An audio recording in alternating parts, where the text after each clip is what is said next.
afternoon. Hi, how are you? Yeah, you're ready.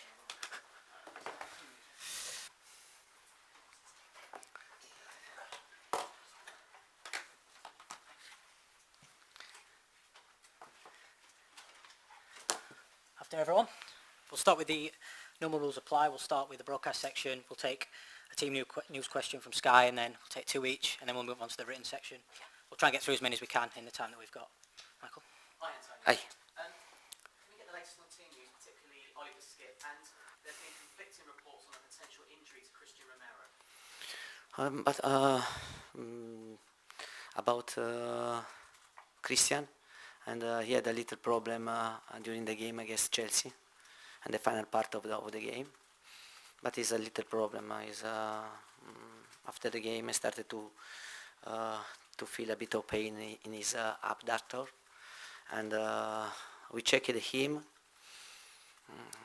And honestly, the player wanted to give him availability, but in this type of situation, especially because in front of us we have a lot of games to play, it would be stupid to take risk. And for this reason, for the game against Wolverhampton is not available. The other player is not available, is Skip, but good news about him because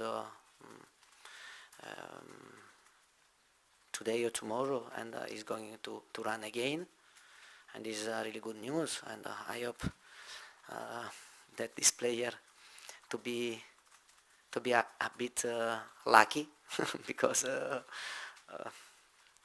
since January, and he started to have problems, and then now, but I think he will be ready quickly. We need of his performance. He's a really good guy, and for sure he's suffering a lot to stay outside. But I think for the period that we have to go to play a lot of games, we'll have him available, and this is a really good news for us. Obviously, so many talking points from Sunday. You received a charge from the FA. You have until tonight to respond. What was your reaction to that, and what will your response be to the FA? Yeah, but I see that FA made us both coaches now the more soft charge, no, and and we have to accept, and we have to accept, and to have respect for every decision. But I think that sometimes can happen. This type of situation. This is not the first time.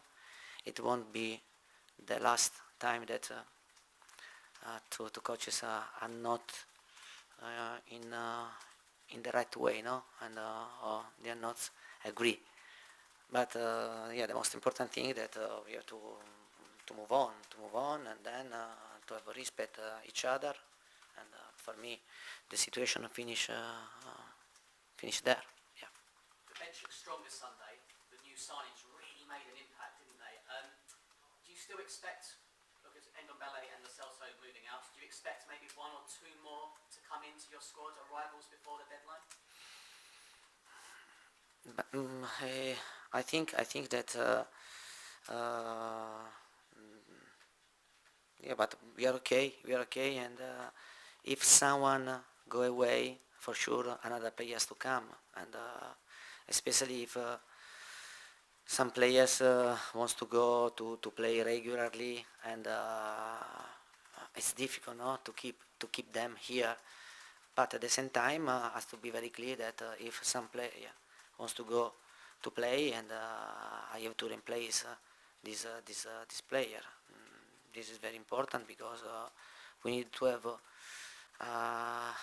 a squad capable to face a lot of games, and until November, and this is very important for me. Thanks. Ian? Hi, Antonio. Yeah, How are you? I'm fine, thanks. Your team showed a lot of fighting spirit at Chelsea. Yeah. You fought back to get the draw. I guess they get it from you. You're a passionate man on the sidelines. You're passionate about your football team. You show a lot of spirit as well. Is that conscious? You try and get that fighting spirit and passion over into your players so that when they play almost as you. Well, I think that we have to try to put passion and in every situation that we are doing to do, and I put passion in my job, in my work. If you put passion, you try to give everything, and my demanding about the players is to work very hard and to improve under tactical aspect, because I think that compare Chelsea and they had more time to work with the same coach, and they have in this moment more football knowledges. But for us it's very important to have this type of game, because in this game you understand the way to try to improve and to try to not to say the same level, but to reduce the gap. And I think my team, I try to transfer my passion.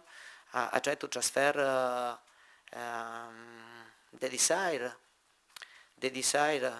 to to win and to fight in the best way. And for sure, if we want to win, you have to be ready to fight in every game. And especially you, a lot of time said me that in the past Tottenham, many people thinks that yeah, they play well, but in my opinion, if you want to have ambition, you have to try to be well organized, to have quality, to have an idea of football, to be good tactically, physically, at the same time to have the right spirit. Because the right spirit, it means that during the game is in a sportive way is or you live or you die. If you live, it means that your opponent died. Otherwise, if you died, it means that your opponent won the game. I try to transfer this thought always in a sportive way. Yeah, this is important. But if you want to have ambition, if you want to be a winner, and only one has to stay into the pitch after the game, and you have to do you understand, not the opponent. And it's 10 years today since Harry Kane made his Tottenham debut.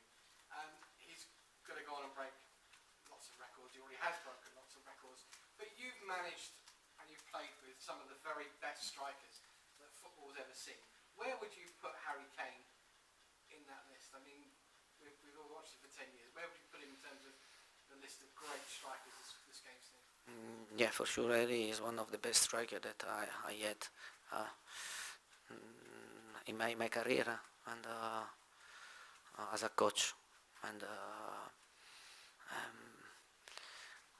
the characteristic that hit me about Harry, that he has great talent and he's a number 9, but at the same time he can become a number 10 during the game.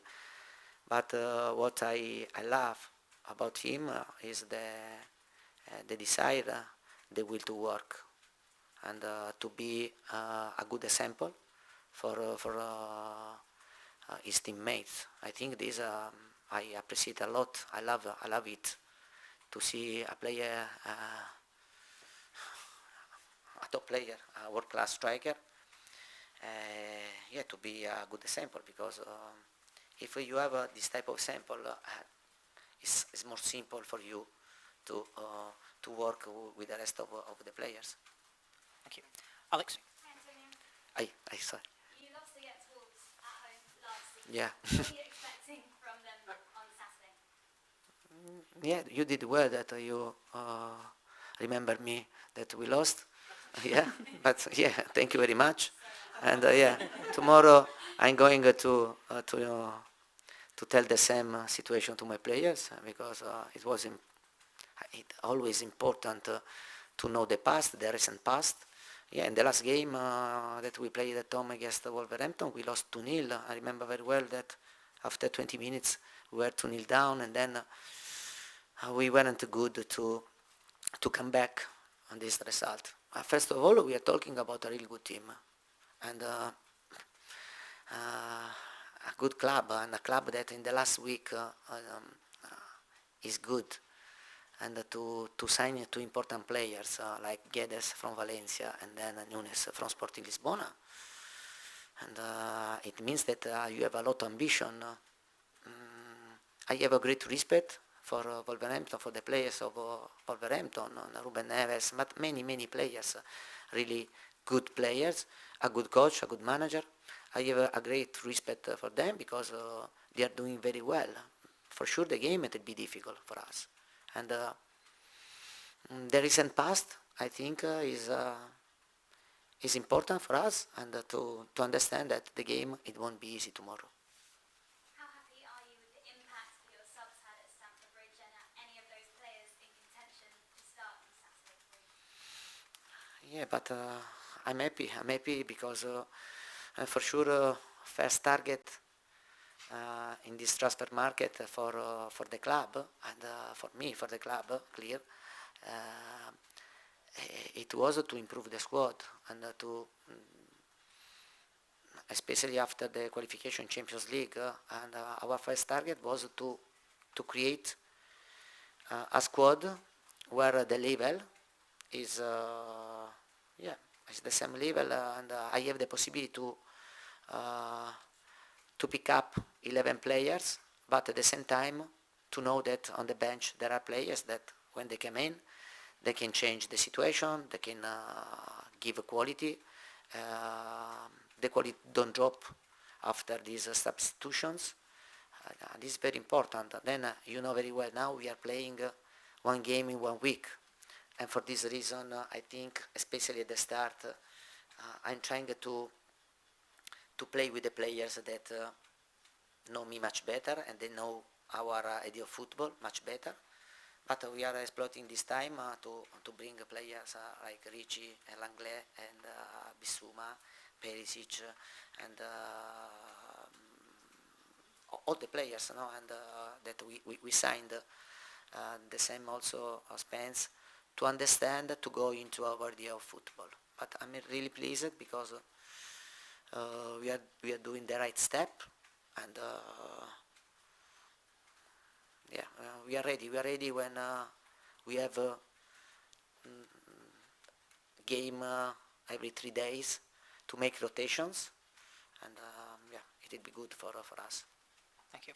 And we're on time, so I'll take a quick one from Alistair and we'll finish the section with Charlie. I just wanted to ask you about Destiny Udogie, the club signed this week. Just kind of your thoughts on him, and obviously a player for the future, but how good he is now as well. Yeah, but you said well. He's a player for the future, and I think this is a good prospect for Tottenham, because we are talking about a young player. For sure, this player needs to develop, and like Spence, and in my opinion, are good investment for the club. Now he continues to play in this season with Udinese, and this way he has the possibility to play regularly. I think when you are young, you need to play and to improve your experience. For sure, we are talking about a good prospect, but we are talking about a player for the future, not for the present, and he has to develop and to grow, and with a group of players with more experience. Yeah. Charlie, last one. I just wanted to clarify then, are you expecting to be on the touchline for Saturday's game? Yeah. But I hope so, and I think that it's right to stay in my place. It's right to stay in my place. And then I repeat, for sure, after this type of situation, you can learn, you can learn a lot. But at the same time, I think that for many situations, I was really good to keep calm and to don't have an excessive reaction at the situation. Yeah. Thank you. Take a quick one from Dan for that's embargo till 12 tomorrow. Dan?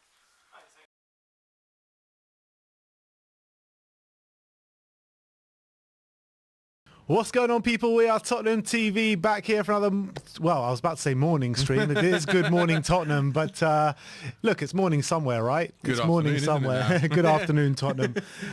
But now we're here for a preview stream for the big game against Wolves this weekend.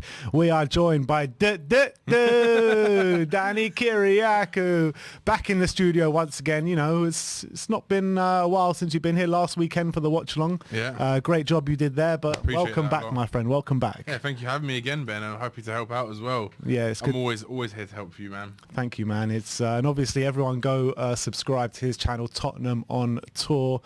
But look, we've got a game to talk about today. Wolves at home, a game that we lost last season. And actually, when you look at it, the first 3 games of this season, we lost all those games last season. When you look at Southampton at home, Chelsea away, Wolves at home. Do you read too much into that kind of the points difference from those kind of games last year to this year? I think a little bit, because if you look at it, right, it's like some of the things I was saying. It's a bit of like of the law of averages, a little bit, because you might go and win. Apart from when you go Stamford Bridge. Yeah, you know apart what I from mean? when you go Stamford Bridge, yeah. But in a way, we did a lot better than we expected. Yeah, it's true. It's true.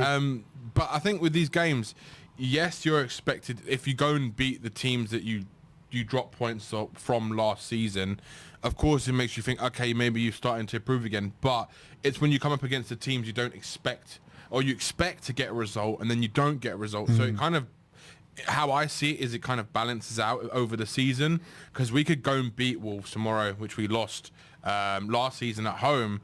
But then we go to say Nottingham Forest come to the lane and we go and lose to them, or we go and draw to them. Or, you know, with the 2 City games which we won last season, you know, that's not a given Exactly. that we win any of those games. Exactly. The So- 2 Liverpool games that we drew both Yeah. last season, you know what I mean? None of those are givens. But when you're looking at the Southamptons and the Wolveses, I mean, they've got to be 3 points, Yeah, surely. you should. That's what we should expect. Yeah. We should expect 3 points from those games, no matter what. Because ideally, if you want to compete with those teams above us, then we have to be winning the games we should be winning. And then I was saying on the watch along, the games that we against the top teams, the idea is to not lose. That's the main thing. As long as you can pick up points, if you can't win the match, like we did against Chelsea, pick up a point, because that's going to be crucial come the end of the season. But again, you have to win those games that you're expected to win, or you should be winning. Yeah, it's true. And, you know, coming into the game against Wolves this weekend, how do you assess Wolves? Because the way I look at them, they started really well last season, very strong at the back. They have lost Conor Cody. They're going into a different system now with 4 at the back.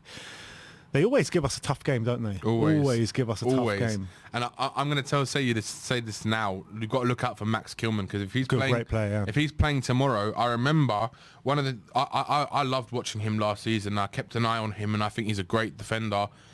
I think when you watched him against us at the Lane, he was one of their best players. He was just aggressive, quick, sweeping up everything. He just wasn't letting our attackers get Such a anywhere great near ball there. player as well, Yeah, wasn't he was good at ball players, getting up the pitch. So I think he's going to be a danger man in terms of defensive wise for their team. And we've got to look to try and make sure we're a bit more innovative and creative in our play tomorrow if we're going to have a chance of beating them, because we know they like to get in your faces. They like to press. They're not scared of possession as well. They're good on the ball. So it's going to be an interesting game tomorrow. For a team that's so used to playing 5 at the back with Conor Cody at the heart of it, Conor Cody's gone now on loan to Everton, which was a strange one in my opinion. Yeah, and me. Do you think that plays into our hands a little bit, because they're playing a system which they're not completely comfortable with just yet? A little bit. I would say, yeah, a little bit, because, again, Conor Cody's been a mainstay in that defence for how many years? And I think there was a stat recently, just after he left, then they said that he'd only missed like a handful of games since he actually joined Wolves in terms of starting, and especially in the Premier League. So it goes to show how vital he was for that team. So it was very strange why they got rid of him. There must have been something, who knows, but yeah, I think it's going to be interesting because... Yeah, it's a different dynamic, and I think also you could say we've got a different dynamic. It depends who we play.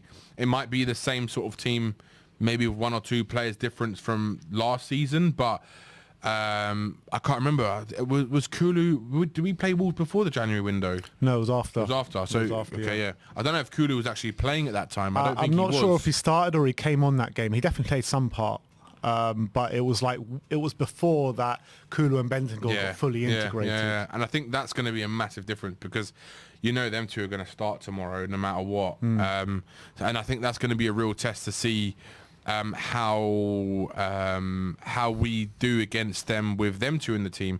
But on the Wolves side, one of my favourite players in the Premier League, and I know last season he was injured a lot, but it's one to watch, and this season is Pedro Neto. I think Neto is brilliant, and I think if he's fit tomorrow and plays, which I think he is, he's going to be very interesting because he causes problems. Yeah. He's a very big problem very player. Tricky customer. Really. He is both good on both feet, cross on both feet. He's quick. He's got stamina. He presses.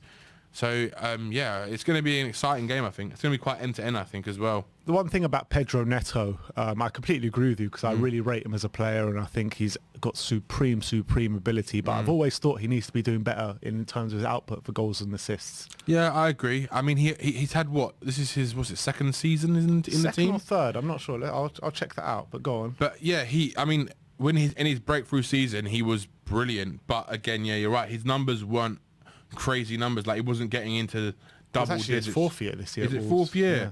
Okay, so I mean, he had one last year was pretty much injury hit, and the year before that was where he really kind of broke out. And he's what 22. Yeah. So yeah, he was 19 when he first joined. He's still a very young player, and I think this season, if he performs and gets up his goals and assists output for the season, I think there'll be a lot of clubs circling him at the end of the season. I mean, at that age, I mean, there's always scope to improve, isn't there? Yeah, definitely. Last year he played 13 games, 1 goal, 1 assist. Year before, 31 games, 5 goals and 6 assists. In his first year, he played 29 games and 3 goals, 3 assists. So he started to get better, and you can see the improvement. But then the injury obviously caused him problems. So I think if he can take another level to what he was on his best season, and maybe go like 7 goals, 7 assists, or something like that, that's pretty good for a player who's that young as well in the Premier League. But yeah, for me, I would love to see him at Spurs. I would love him at Spurs. I think he's a brilliant player. I mean, he's been linked with Arsenal at the moment. I would hate it if he moved there. Could you imagine if he goes to Arsenal? If he moves there. But look, if this next slide isn't a reason why we should be worried maybe about this game, because you're looking at the past 5 results against Wolves, in our last 3 home games against them, we've lost against them twice. Yeah, it's quite bad. You know what I mean? And I find it a weird one with Wolves because I always feel like we play better at Molineux and they always play better at the Tottenham Hotspur. It's a weird one, isn't it? Because you can't really see much teams in a head-to-head where that's the case. Yeah, it's a strange one. It's like, I wouldn't even say they're a bogey team, maybe a home bogey team, because I mean, obviously based on those last kind of 5 games, the 3 of the home ones we've lost 2 of them. I know. So I mean, the only thing about that is I think you could say it's circumstantial based on where we were and the managers we had at the time, and the positions and players we had available. I think we were in sort of not the greatest of periods when we played them both last time. I mean, I know the Wolves game last season, that was just a massive anomaly. I think that was after the Southampton game, wasn't it? Yeah, it was like literally in the space of a week with each other, Southampton and Wolves. And then we lost both 2 games, and I think that was really poor from the team as a whole. But it's one of those ones where we just don't know what's going to happen. Which Spurs are going to turn up tomorrow?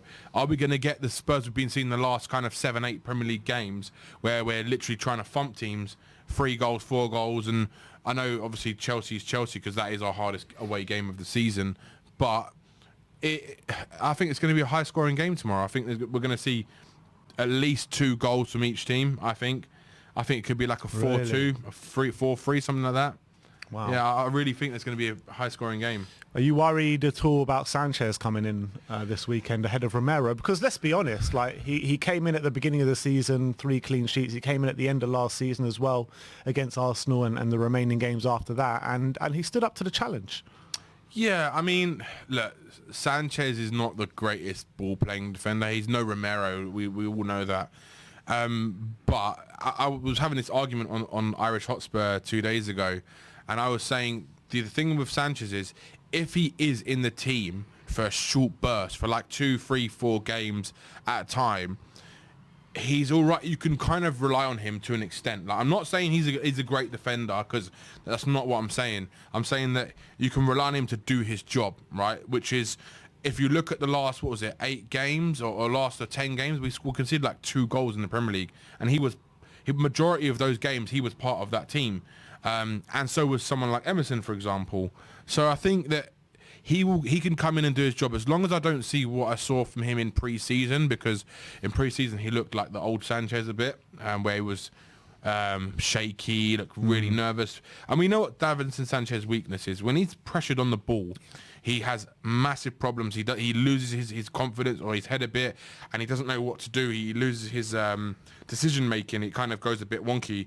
So I'm hoping that he can come in and do a job. And look, it's not ideal, but this is the situation we're in. We're not going to go and buy another defender. We can't buy one to play for tomorrow. The other option is Tanganga, and right now I'd probably rather see Sanchez, because I think Tanganga, last season, what we saw of him, he was just, I've never seen him so poor. He was awful, and he's even worse on the ball than Sanchez, in my opinion. I think for me, Tanganga needs to go on loan. He needs to go and play some football week in, week out, in a position where he can really, really kind of develop. Otherwise, I don't think we're going to see the potential that was there for him realised.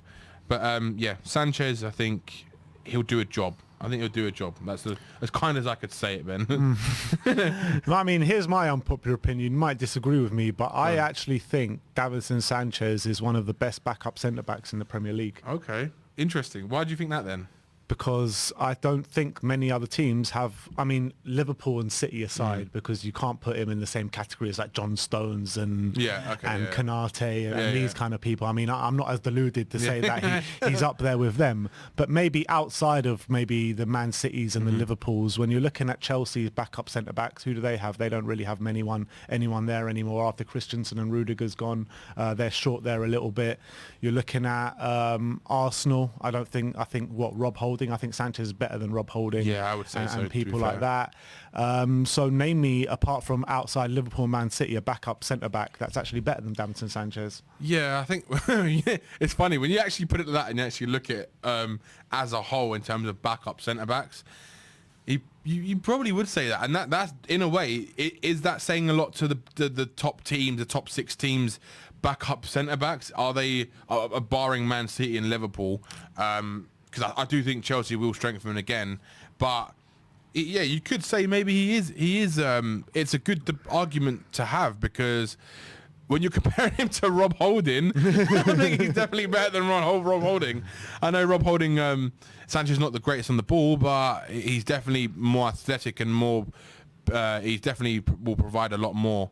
I know Sanchez scored a couple of goals for us last season in some moments. Important goals as well. Last minute goal against Watford. He did, yeah. I mentioned that as well to David, and I know how David feels about Sanchez. But look, we have to live in the reality we're living in, and that is that Sanchez is our player, and Conte obviously trusts him to the extent where he feels that he is a good enough backup, because if he didn't, I'm sure they really would have pushed for another centre-back. Who knows, we might still get another centre-back this window, but right now Sanchez is that player, and I wouldn't want anyone else, and I think he'll do a job. I think he will do a job tomorrow. And don't get me wrong, I'm not like sitting here saying Sanchez is the greatest defender of all time. I'm not the biggest fan of Sanchez, and I've also said it on this channel time and time again that I feel like he probably would need to move on at some point. But the more and more I've thought about it, I'm happy with him to back up Christian Romero. I really am, and I think people maybe use him as a scapegoat a lot of times, and that happens a lot with players. And I think Davinson Sanchez, people probably overhype how bad he actually is, and he's not as bad as people say he is, albeit he is fairly bad. Yeah.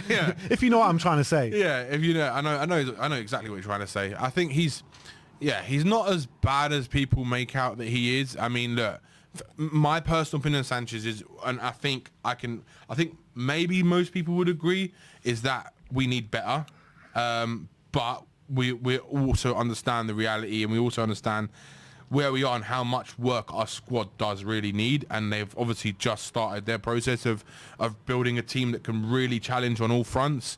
And I think we'll see that over the next couple of windows. I think we will see the team getting stronger and stronger and stronger. And I do see Conte staying as well.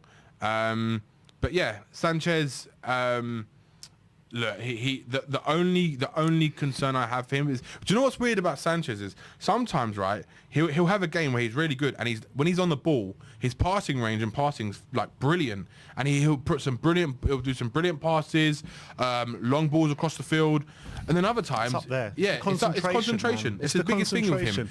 and even Conte said it himself. He literally said, if Davinson Sanchez could concentrate for 90 minutes, he would be one of the best defenders. And that's literally what he said. And I think Conte sees that, and I think that's what he's trying to get into him is to focus for 90 minutes. And if he can do that, Sanchez may be a player that we might have for years to come. But we obviously, so far, we haven't seen it. But we have seen signs last season that he has improved. We have to be honest. He has improved last season from what he was the season before. Because the season before, he was a calamity. He was a mistake every single game nearly. And obviously, I think Conte's got majority of the mistakes out of his game, but there is still a mistake in him, as well as Dyer. But yeah, it's interesting to see. I think we better move on from Davinson Sanchez, because I think if we speak about him anymore, I think David is going to be after us, Irish Hotspur, you know what I mean? He's already gunning for you a bit, Danny, this morning by talking about anything positive said about Sanchez is not allowed, apparently, so no, I'm kidding, but big up David, by the way, in the comments. Let's talk about Wolves and the Wolves team coming into this. Like I said before, it is going to be a change of system for Wolves as we played them last season. Usually they are playing 5 at the back, but looking at their team now with 4 at the back, Chiquinho, Raul Jimenez definitely out injured. Yep. João Moutinho is a doubt, 25% chance of playing. He's probably not going to play. This is a similar team to what they played last week, but last week they had Gibbs White in there, but he's obviously moved on now. He's gone to Forest for I think 35, 45 million or something crazy like that. Insane. How does anyone justify spending that kind of money on him? It makes no sense to me. When I saw that, Ben, I thought I was reading one of those fake Romano accounts or something like that. And I had to look again, and I was like, no way, they've just paid 45 million for him. Gibbs, they've paid 45 million for Gibbs White. Wasn't he a former Arsenal player, wasn't he? Was it him who was the Arsenal player? I think it was. I'm not 100% sure, but when I heard his name, I thought that as well. Yeah, I'm sure that he was playing for Arsenal before, but yeah, when I saw that, I mean, I was thinking that is just one of the most insane transfers to pay 35 million. He came through the youth at Wolves. Oh, he came through the youth. Okay, right, fair enough. Oh yeah, he did, didn't he? Yeah, he went to some other clubs on loan, but we're probably talking about the other. They used to have Gibbs, didn't they? Left back. There was. I don't know why I thought that was him, but yeah, I remember Gibbs at left back. But yeah, look, I think what's interesting with that team selection for tomorrow, that's potentially most likely going to happen. I think it's different because they usually like to play us with a back 5, and I think it's going to play into our hand a bit. I think we don't like playing against teams with back 5s. I think because when they set up like us, they compete. Like look at what happened with Chelsea. Look what happened with Brighton when they set up a back 5 against us. They beat us at our home ground. Wolves normally beat us when they play a back 5. Now they're going to play a back 4. I think it's going to suit Sonny, Romero, suit Kulu, and Kane as well tomorrow. So I think it's going to be an interesting battle. It's going to be really interesting to see. If you bring up that formation one once again, the predicted Wolves lineup, and we'll go through their team. So Sarr in goal, very good goalkeeper. Johnny and Aït-Nouri on the wings, which ain't too bad. Kilman and Collins, which is an interesting one because obviously Cody's gone, like we mentioned before. Yeah. And it feels like Kilman and Collins from Burnley last season already striking up a bit of a partnership there at the back. Yeah. You mentioned Kilman before. Collins obviously complements him with different attributes. And I think that's, a defence that we're going to have to get at tomorrow because, they're going to be very solid, very composed and very organised as well. Especially, coming in from a Burnley defence, you're always going to be like that. So how do we get at this defence this weekend? I think it's going to have to come from the way Conte wants to play the system, really, is the wing-backs and the wingers. I think they're going to be very crucial. And again, Harry Kane has to perform. If Harry Kane performs, and it depends, because I don't know if they're going to play a high line tomorrow, because Wolves, they sometimes play a high line and sometimes they don't. It just depends. And I haven't really taken too much notice of how they've been playing with this new system. They haven't been hitting the ground running sort of thing. They've kind of been all right, but again, it's one of those things where it can always grow, and you just don't want that to happen against you, and that's the thing. And I think again, our front three is going to be the most important thing if we want to win. As long as we can keep the back line kind of solid and not make too many mistakes, I don't think they're going to score that. Well, I said that they might score quite a lot, but the thing is, they rarely score more than one goal a game. But whenever they come to Spurs, they always score more than one or two, don't they? It's always Spurs. We always break. I'll be honest. I think it'll be like a 2 or 3-1 tomorrow. I think to Spurs. I do think we'll win. I just think that the formation change is going to be a big part of reason why. If they somehow went for a back five tomorrow, then I'd be looking for a lot tighter game. I think we seem to struggle against those back five, because what happens is the wing backs, they seem to not get into the box as much, or they don't get in behind as much. Then it depends if they want to double up on someone like Kulu, like Chelsea did. They doubled up on Kulu, so he was having hardly any joy on that side. And then it's whether other players step up or not, and that's the key thing. If they step up and do what they're supposed to do, then we're going to have a bit more creative joy. But that's always my worry when the team plays a back five against us. Yeah, it's true. What do you think, Ben? What do you think for their formation change? Do you think? I think it plays into our hands. Yeah. I think it plays into our hands, because I think we've been so. It's so hard to play against them when they play that back five, especially as it's matched up against us on the pitch. It's literally going man for man, and it's like whoever wants it more on the day, whoever's got more quality on the day, obviously wins the game. And how many times have we said it against Wolves that we got coming into this game, we should win this game, and then we come unstuck against this Wolves side, especially at home. It happens time and time again. So I think if they play four at the back, that obviously takes away a man from their defence, and that will give us a bit of an advantage when we go and attack them. But on the other side to that, they are a very good defensive team. Yeah. But I think they have been able to be got at a bit more this season because they don't have that five at the back, and because they're not so used to playing that system as well. Yeah. And that kind of proves it in the kind of one-to-watch graphic, which we'll bring up in a second, because Jose Sarr is fifth in the Premier League for the amount of saves he's made this season already. Do you know, second in the season. I know he's a very good goalkeeper. Yeah, he is brilliant. Very good goalkeeper, but if you're fifth in the league for the amount of saves you've made, that means your goal is coming under attack. Yeah, of course, yeah. So that's true. So I think we might have a bit more joy in terms of getting at them because of the formation that they're going to play. Like you said, they're not used to it. I'm just really excited to see how Kulu's going to do tomorrow, because he had a bit of a bad game, and I know he doesn't have too many bad games. I know last season, whenever he had a bad game, he came back firing every single time. So I'm excited to see how he does tomorrow, and I think if we get a victory tomorrow, I think he's going to be key again. I think he's just phenomenal, Kulusevski. And do you know what's interesting, Ben? It's also to see if you think Conte's, I don't know, we'll probably get into this, but about if you think Conte's going to change personnel at all or anything like that. I know we'll get into it, but just on touching on Jose Sarr for a minute, for me, if that's who I want to replace Hugo Lloris, I think he's a brilliant keeper. Interesting. But the only thing is, I know he's a bit more in his late 20s, isn't he? So I'm not sure if Spurs are going to go for a young keeper. I think he's a very good keeper. I rate him a lot, but I think to replace Hugo Lloris, I think we're going to be looking at a younger keeper that can be there for the next 10 years or something. Yeah, I think you're right. And, rumours about Meslier from Leeds and stuff like that. But, look, we'll see what happens with that one. But another player... Well, let's talk about actually the midfield battle first, because it's going to be a tough midfield battle. You've got Dendoncker and Ruben Neves in there. Top players. Hard-working players, gritty players, especially with Neves, knows where the goal is and has a bloody good shot on him. Yeah. How do you think they compare, or how do you think they will compare on the pitch to Højbjerg and Bentancur if it is them? It's going to be hard to say, because whenever we play against hard-working midfielders, we always have a tough time in midfield. The prime example, I know it's Chelsea, right? But Chelsea, Conte and Jorginho, they were working tirelessly against us, and they completely outrun us in the midfield.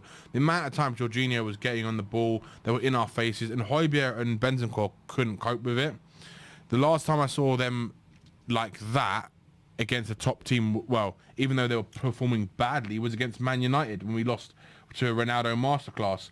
I remember that was Bentancur's probably worst game in his Spurs shirt, and he went completely missing. Now, the biggest thing for me is that if them two can really dominate the midfield together, personally, I think they're good in certain games against certain teams.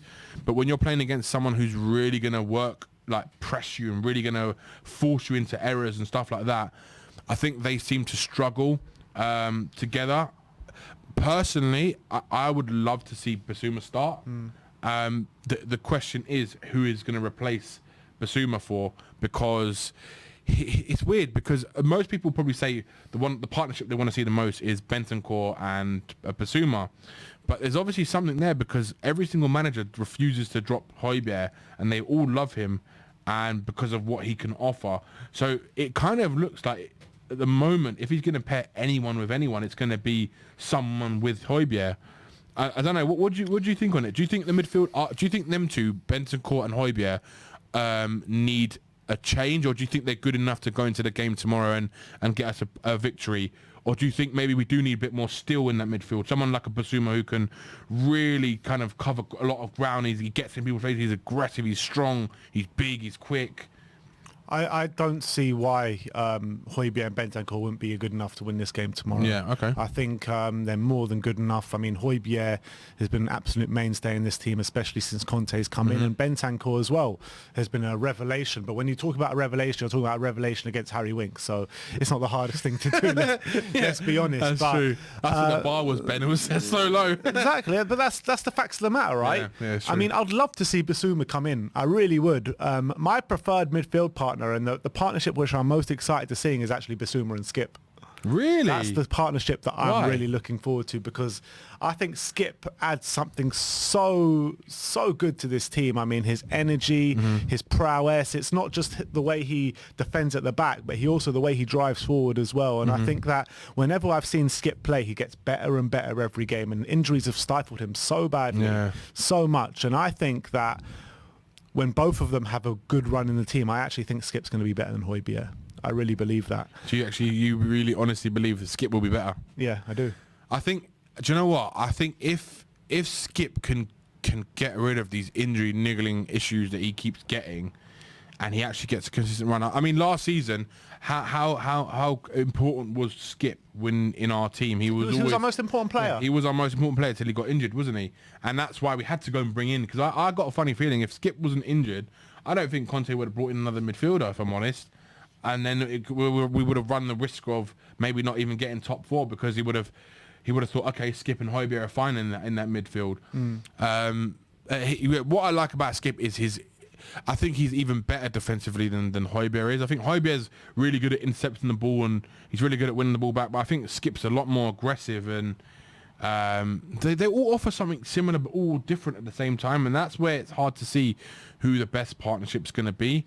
But that is an interesting. I haven't actually heard anyone say Skip and Basuma, but again, it's something that we probably will see, because I think the key for Conte is his versatility and his rotation. I think it's to keep players fit and keep everyone kind of pushing each other to really get into that team and keep everyone happy as well. And I think we're going to see a lot of different types of mixtures of combinations of players in that midfield. We might even see, at times, we might see three of them play. So we've got different ways that we can do three of them. We could have a Skip, Bentancur and Højbjerg. You could have a Skip, Basuma and Højbjerg. It's so nice that you can have the different options. But yeah, it'd be interesting to see who. I think tomorrow he will go with Højbjerg and Bentancur. I don't think he'd change it. The thing is, though, it's interesting because tomorrow is actually the start of the really busy period, because next week we got, is it next week? No, it's the week after, isn't Week it? after. That we got West Ham. So it's actually not this week. It's next week against Forest. I think you'll see a few more changes. But I think this weekend against Wolves, you're probably going to see the same lineup as we saw with Bar Sanchez and Romero. Yeah, I You'll think probably so. see the same lineup, and then maybe when Forest come along and the games start coming with the midweek games and the Champions League start coming on, that's when you're going to see Conte really utilise his squad. And I'm quite excited for that, because I'm really intrigued to see how he's going to rotate players. Obviously, there's always going to be people talking about Perisic. There's going to be people talking about which right wing back they're going to play. And yeah, I think with the we won't get. I know we'll probably get into this after, but I want to touch on Perisic as well, because I know loads of people probably want to see Perisic play.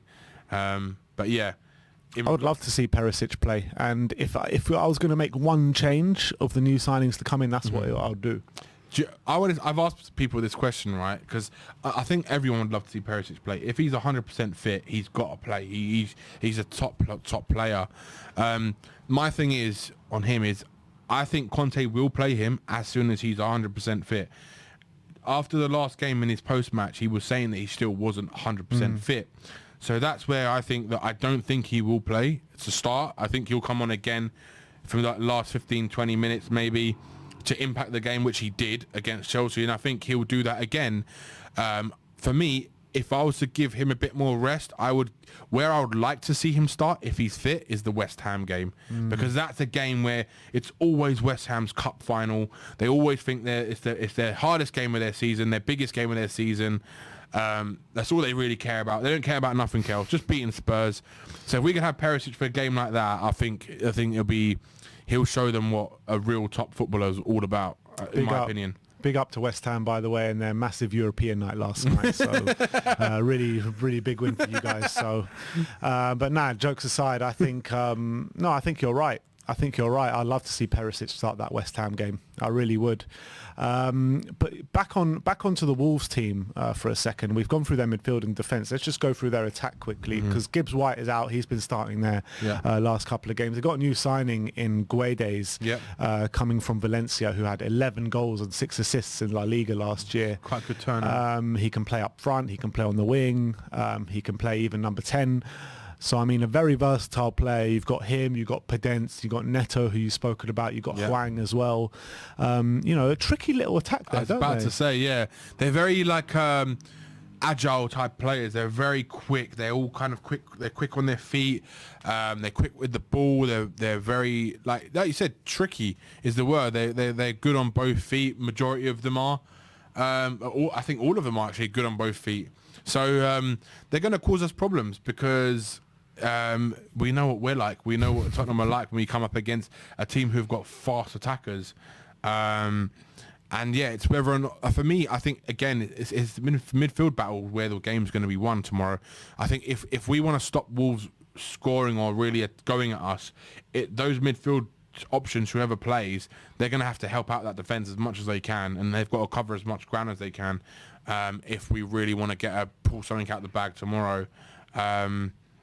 Because they have got a very tricky attack.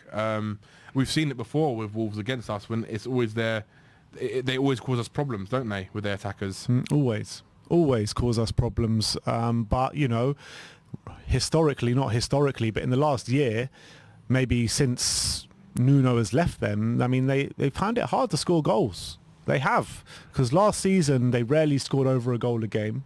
The back end of last season, they weren't scoring any. They're on terrible form. They've started to see start of the season this year. They've not been scoring. I think they've lost their first 2 games, Wolves.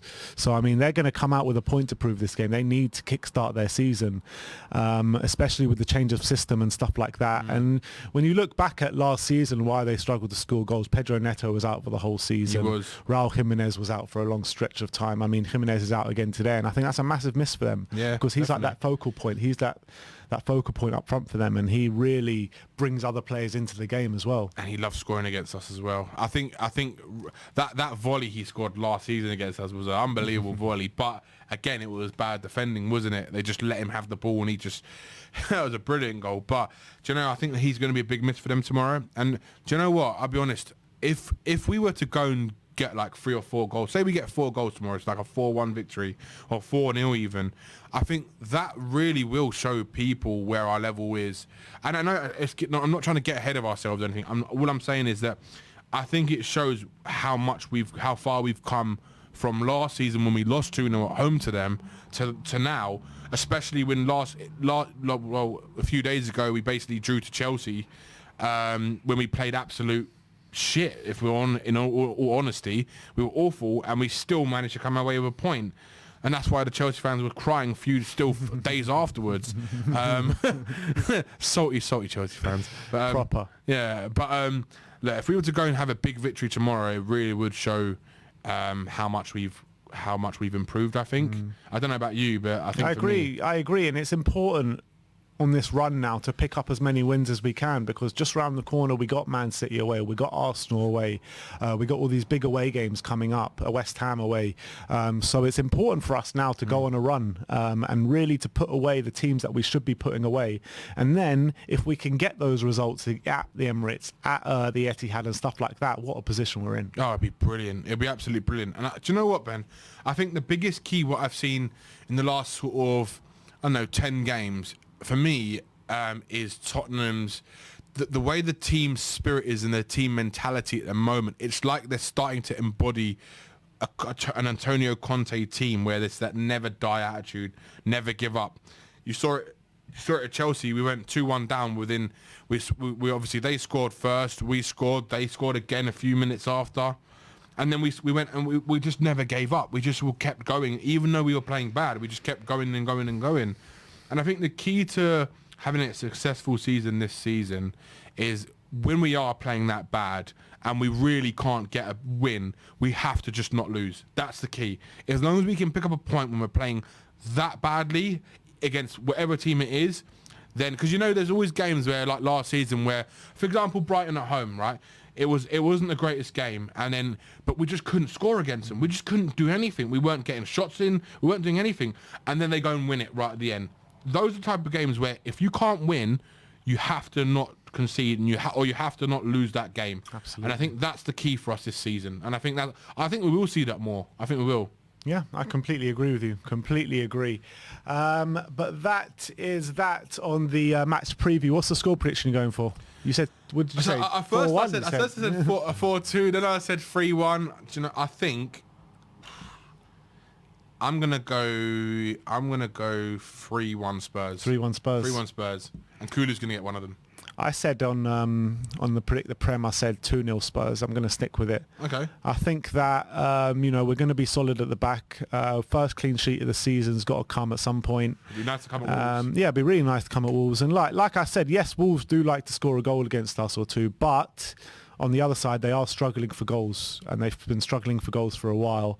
And without Raul Jimenez there, I think that they lack that focal point up there. And I think we'll be able to stifle maybe Hwang or Guedes, whoever it will be up front. And also, you're looking at someone like Guedes coming in his first start in the Premier League, and that's never easy. No, it's never easy, especially coming up against an organised Antonio Conte side. So I'm going for a clean sheet this week, and I'm going for a 2-0 win. I hope you're right. It'd be nice to get the clean sheet. I'd rather a 2-0 win and more goals, because I think we need to start getting those clean sheets, because I think it's good for the clean sheet, helps their confidence and their belief as well, especially when Romero is not playing. It will be good for all of those defenders and to get that clean sheet. So I'd love for that to happen. Absolutely. So that is our match preview.